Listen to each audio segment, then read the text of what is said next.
नंदस्त्वात्मज उत्पन्ने जाता ह्लादो महामना आहूय विप्रान वेदज्ञान स्नातः सुचिरलंकृत वाचयित्वा स्वस्तैनम जात कर्मात्मजस्य वै कारयामास विधिवत पितृदेवार्चनम तथा। नंद जी के आत्मज उत्पन्न हुआ है। बंधुओं, ठाकुर जी जीवन में आते हैं तो नंद बाबा जैसी स्थिति हो जाती, जैसे नंद बाबा की स्थिति है वैसी स्थिति हो जाएगी। मैंने एक दिन कथा में कहा था कि ठाकुर जी यदि प्राप्त होंगे, ठाकुर जी यदि जीवन में पधारेंगे तो यह भी संभव है कि आप अपना नाम भी भूल जाओ उस समय, हम कौन हैं। संसार में और ठाकुर जी में यही अंतर है कि संसार सदैव आपको याद दिलाता है कि आप कौन हो, आपकी वैल्यू क्या है, आपकी पोस्ट क्या है, आपकी गरिमा कितनी है, आपको कितने सम्मान की जरूरत है, कितने प्रेम की जरूरत है, कितने धन की जरूरत है, कहां जाने की जरूरत है, कहां जाने की नहीं जरूरत है। ये सब जो आपको प्रतीत कराए वो संसार, और जो इन सबको भुला दे वही ठाकुर जी।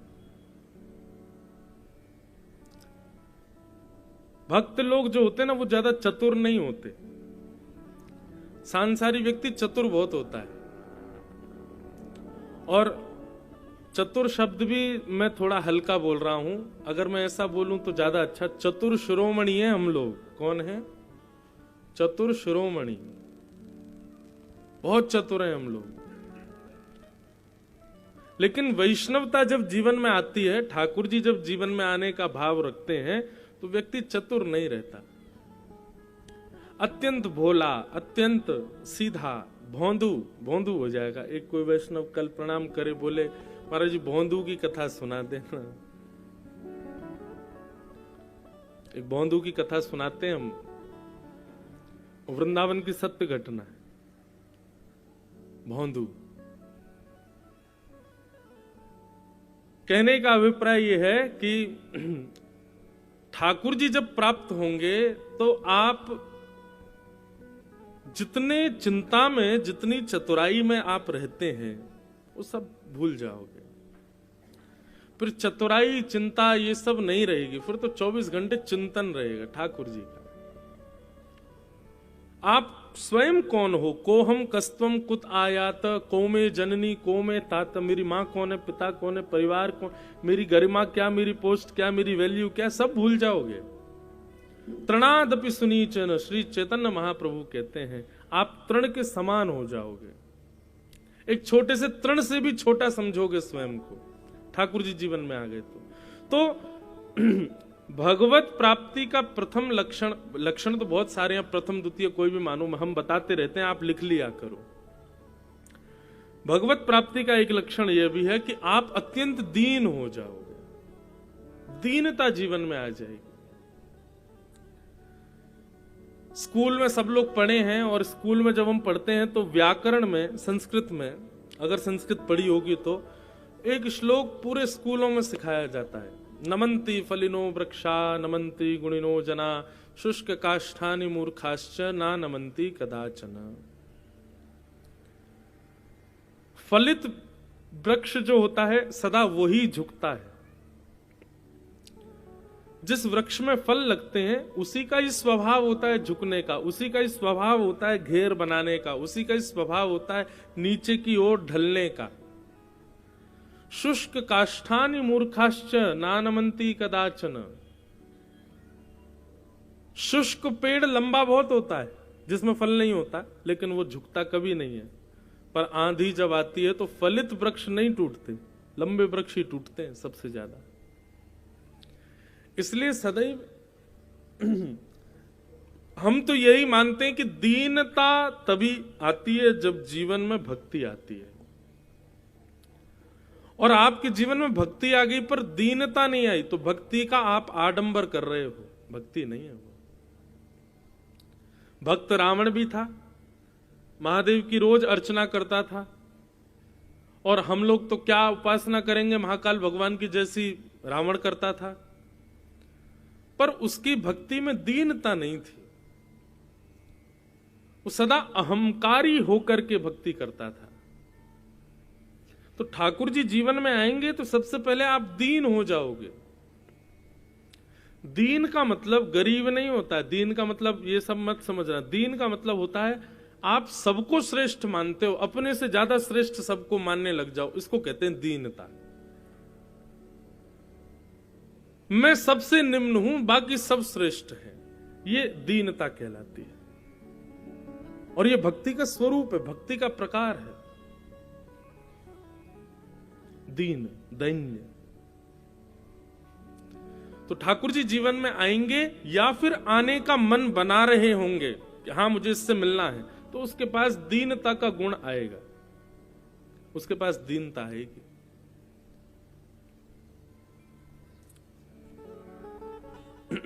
चर्चा क्या कर रहे थे कि नंद जी के घर लाला भयो है, और जब ते भैया लाला भयो है तब ते नंद बाबा की कोई सुध नहीं है। नंद बाबा तो बड़े आनंद में हैं।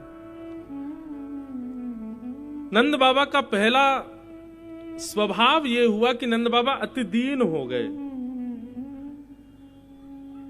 नंद बाबा देहाभिमान शून्य हो गए और नंद बाबा खूब लुटा रहे हैं। अपने पास रखने की स्थिति खत्म हो गई नंद बाबा की। अब तो जो हाथ में पड़े वही को लुटाए दें। कोई आकर के कहे बाबा बधाई हो, तो नंद बाबा बधाई के रूप में बस ये देखें या कुछ दऊं कहां मैं। कहीं भी ये विचार नहीं कर रहे कि भैया खूब लुटा लियो मैंने, अब बस करूं, नहीं। नंद बाबा को बस चल लो, बस लाला को छोड़ के सब लुटाए दूं मैं, ऐसी स्थिति हो गई। यही होगा भक्त के साथ जब ठाकुर जी जीवन में पधारेंगे। कुछ भी रखने की इच्छा नहीं होगी, कुछ भी बचाने की इच्छा नहीं होगी, कुछ भी संजोने की इच्छा नहीं होगी, सब देने का मन करेगा। मैं क्या दूं, सब दे दूं।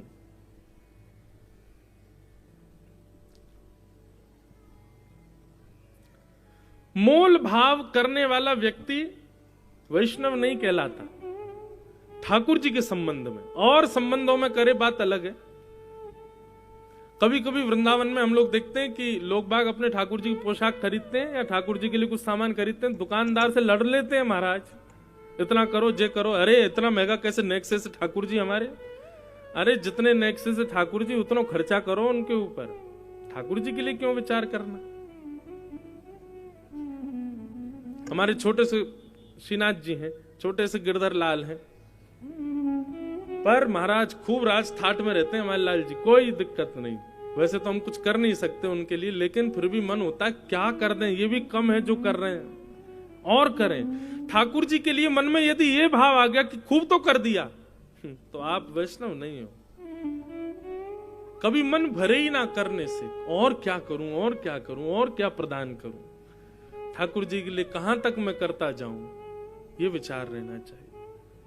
तो नंद बाबा ऐसे ही हो गए, सबको लुटा रहे हैं, सबको दे रहे हैं, जो प्राप्त हो जाए हाथ में जो पड़ जाए उसी को ही लुटा देते हैं। ऐसे आनंद में नंद बाबा भर गए हैं। ब्राह्मणों का खूब सम्मान किया। तीसरी स्थिति बंधुओं, ठाकुर जी जीवन में आएंगे तो भावुक हो जाओगे।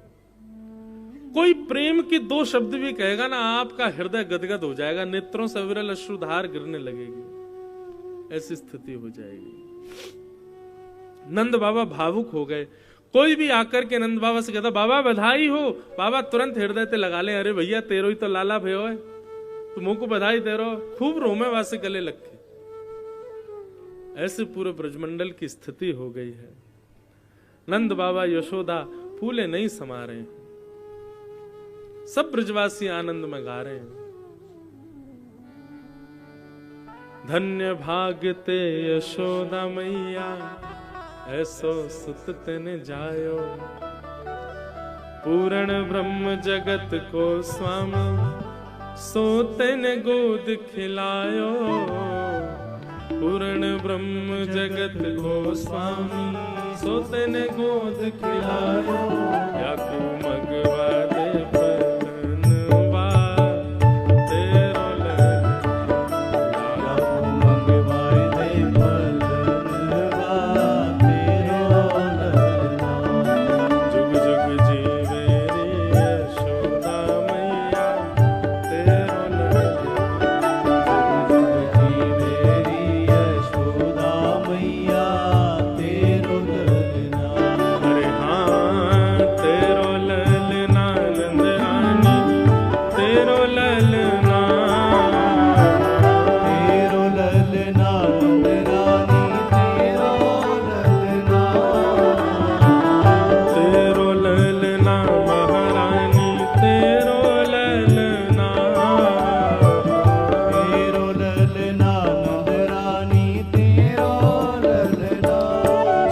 जुग जीवे रे यशोदा मैया तेरो ललना। जुग जुग जीवे रे यशोदा मैया तेरो ललना। अरे जुग जुग जीवे रे यशोदा मैया तेरो ललना। जुग जुग जीवे रे यशोदा मैया तेरो बंधुओं, ललना। एक बात बताओ, आपको अपने घर के ठाकुर जी देख के कभी ऐसा नहीं लगता? बताओ, पूर्ण ब्रह्म जगत के स्वामी हमारे घर में बैठे हैं, हम जो खिलाते हैं हमारे हाथ से खा लेते हैं, जो पहनाते हैं पा लेते हैं। पता है ये भाव क्यों नहीं आता? क्योंकि हम उनको केवल पाषाण मानते हैं, केवल हम उनको धातु समझ के बैठे हैं कि पीतल के हैं, ये इतने के हैं, ये या के हैं, वैसे ऐसे नहीं। हम तो कहते हैं भैया नंद बाबा जैसी स्थिति हमारी क्यों नहीं होती? क्योंकक्योंकि हम ठाकुर जी को ठाकुर जी केवल मूर्ति मात्र मान के रखते हैं, इसलिए नंद बाबा जैसी हालत हमारी नहीं होती है। आज घर जाइएगा, अपने घर के ठाकुर जी को निहारिएगा, और इसी भाव से निहारना, ये पूर्ण ब्रह्म है, साक्षात परमेश्वर है। कितने भाग्य हैं हमारे, हम जो खिलाते हैं पाते हैं, जैसे रखते हैं रहते हैं, जहां बैठाते हैं बैठते हैं। कितने आनंद की बात है भैया। हमारी सेवा का फल पता है कब जानिएगा? आप सबके घर में ठाकुर जी बैठे, मेरे गिरधर लाल बैठे, हमारी सेवा का फल तब जानो। दूसरी पंक्ति, धन्य घड़ी जब होए यशोदा मैया कह के बोले। धन्य घड़ी जब होए यशोदा मैया कह के बोले। हमारे धन्य भाग तब जानना भैया जब हमारे लाल जी हमारो नाम लेके पुकारे, हमको बुलावे, मैया कह के, भैया कह के, दादा कह के। कभी ठाकुर जी बोले हमारे? कभी नहीं बोलते। कभी बोले तब जानो। ओ धन्य घड़ी जब होए यशोदा मैया कह के बोले। धन्य घड़ी जब होए यशोदा मैया कह के बोले। नूपुर बांध दो चरणन में, घुट मन डोले। नूपुर बांध दो चरणन में, घुट मन डोले। हे नूपुर बांध दो चरणन में, घुट मन डोले। नूपुर बांध दो चरणन में, घुट मन डोले। पकड़े बाबा की उंगरिया तेरो ललना।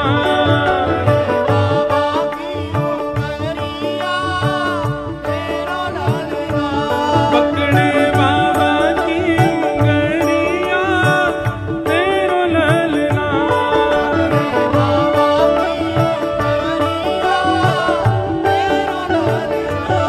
जुग जुग जीवे रे यशोदा मैया तेरो ललना।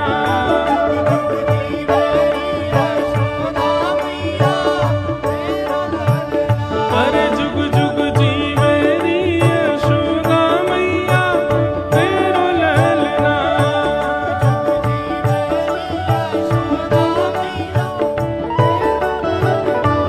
हे नंद घरा नंद भयो,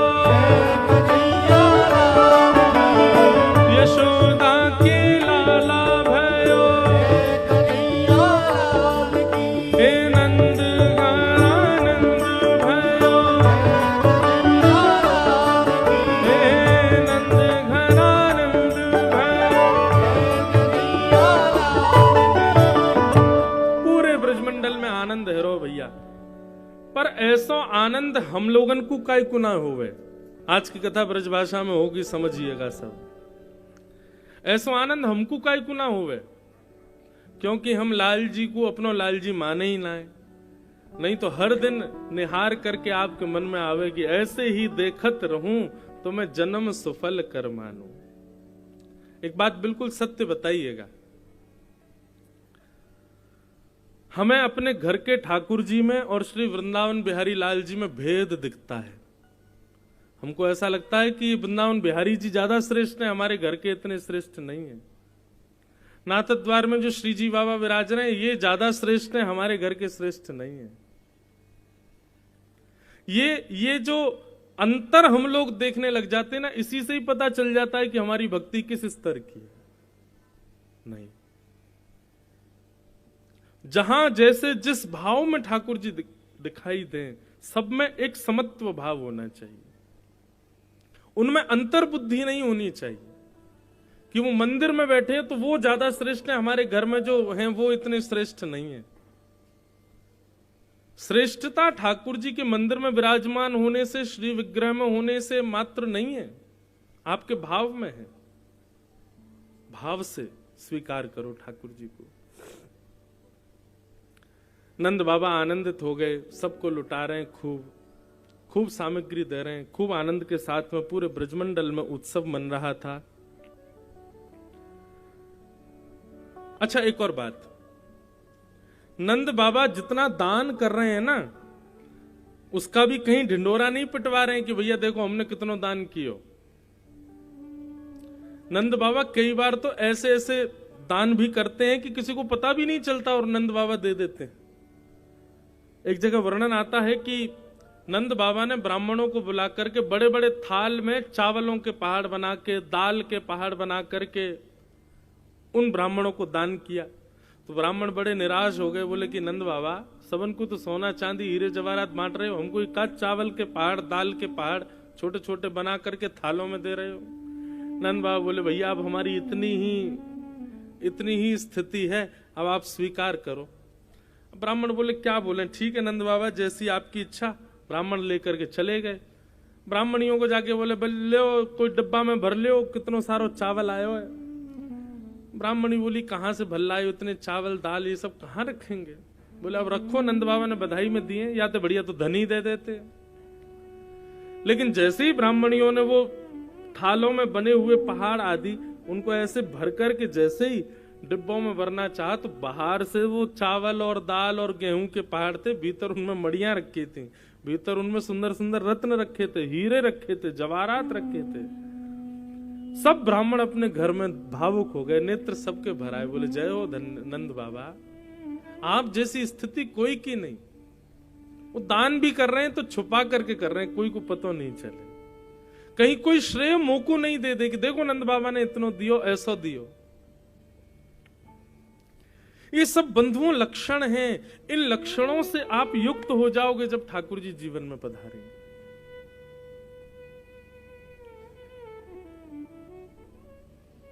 एक अद्भुत सा मन हो जाता है, कोई सुध नहीं रहती फिर ठाकुर जी पधारते हैं तो।